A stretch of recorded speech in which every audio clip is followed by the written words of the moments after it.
আপনারা ইতিমধ্যে জানছেন যে 15,000 বা 16,000 হয়েছে, কিন্তু 22 থেকে 23,000 লিমিট আছে। অনেক সংখ্যক যারা মেডিকেলে ছিলেন, ট্রিটমেন্ট অবস্থায় ছিলেন, লং টাইম বড় ধরনের ইনজুরি ছিলেন, বা অনেকে যারা প্রত্যন্ত অঞ্চলে আহত হওয়ার পরে চলে গেছেন, এরা অনেকে এমএস করতে পারে নাই।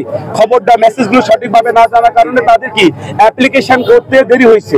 সেই অ্যাপ্লিকেশনটা আমাদের কিন্তু এমএসটা বন্ধ হয়ে যায় ফেব্রুয়ারি 18 তারিখে।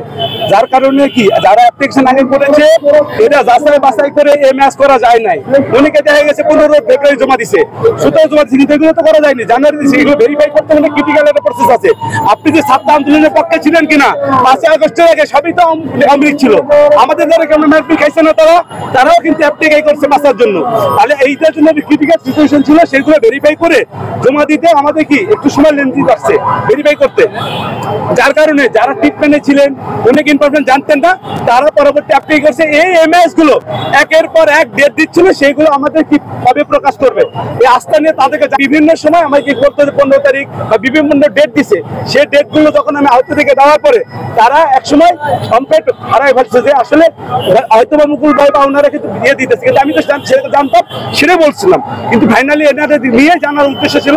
পরে আমরা এদেরকে নিয়ে আসা উপদেষ্টাদের সঙ্গে মিটিংয়ে বসছিলাম, তারা আমাদেরকে কনফার্ম করেছে যে ইনশাল্লাহ আমাদের সকল কাজ যাতে ভেরিফাই আমরা করে জমা দিয়ে দিচ্ছি।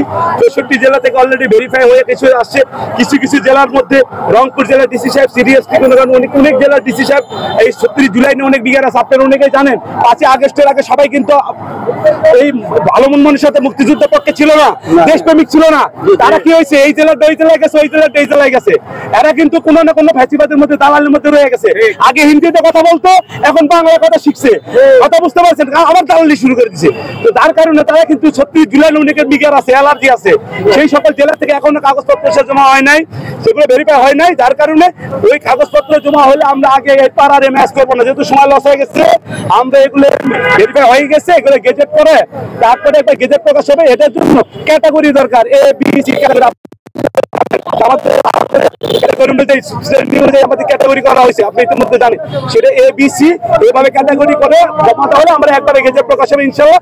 এই জন্য আস্তে আস্তে করছে তারা, যে হয়তো 1 মাসের মধ্যে সময় লাগবে ইনশাল্লাহ। আপনি যার অবস্থায় চলবে আমরা 1 মাসের মধ্যে হয়তো দিবে। এটাই আস্তে আস্তে আমরা নিয়ে এসেছি। আপনার ধন্যবাদ। আমার পরিচয় আমি মোহাম্মদ মুস্তফা কামাল মুকুল। আশুলিয়া ডেজিটি যে ঘটেছে আপনি জানেন, সেখানে নেতৃত্ব দিয়েছি আমি একজন জুলাই যোদ্ধা। আশুলিয়া ডেজিটিতে নেতৃত্ব দিয়েছি আমি ভয়েস অফ জুলাই নিয়ে কাজ করি, আহত শহীদদেরকে নিয়ে। এমএসটা বন্ধ হয়েছে এই ফেব্রুয়ারি মাসে 12 থেকে 18 থেকে বন্ধ হয়েছে ফেব্রুয়ারিতে। কিন্তু কাগজপত্র যেটা দিলে ওগুলো তো এমএস চেক করতে হয় ভাই, অনেক তথ্য চেক করে, সেটা আপনার পক্ষে না বিপক্ষে। যার কারণে অনেক সময় লাগে। যেগুলো আগেও দিছে, হয়তো অনেকে দেখা যাচ্ছে জানুয়ারি লাস্ট টাইমে দিছে, কিন্তু এগুলো তথ্য ভেরিফাই করতে কি ওই সময়টা পাওয়া যায় না। লং টাইম বন্ধ থাকার কারণে এই সমস্যা হয়েছে। ধন্যবাদ।